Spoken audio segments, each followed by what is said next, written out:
8 اکتبر سال 2021 تخمینا ساعت 15:10 راننده автомашинаи тамғаи Toyota Camry Зарипов Парвиз Сангимуродович соли таваллудаш 1990 сокини ноҳияи Варзоб ҳангоми ҳаракат аз самти шаҳри Душанбе ба самти ноҳияи Варзоб ба самти муқобили ҳаракати роҳ баромада ба дарахти канори роҳ бархӯрдааст.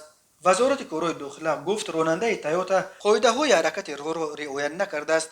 дар натиҷаи садама 4 мусофири ин мошин Саидов Абдуназар соли таваллудаш 1956, Муминова Олисамоҳ соли таваллудаш 1999, Нуров Раҷаб Мурод соли таваллудаш 1984, Қодиров Шаҳзод соли таваллудаш 1998 сокинони ноҳияи Варзоб ҷароҳати гуногуни ҷисмонӣ бардоштанд. мутаассифона ҳангоми ба беморхона дастрас намудан дар роҳ мусофирон Абдуназар Саидови 65 сола ва Олисамо Муминова 22 сола ба ҳалокат расиданд. аз рӯи ин ҳодиса таҳқиқот идома дорад. ҳар сол бар асари садамаҳо дар роҳҳои Тоҷикистон садҳо нафар ҳалок ё маҷрӯҳ мешаванд. аз ҷумла соли 2020 бар асари садамаҳо дар роҳҳои Тоҷикистон 375 нафар ба ҳалокат расида, беш аз 1200 нафар маъюб шуданд.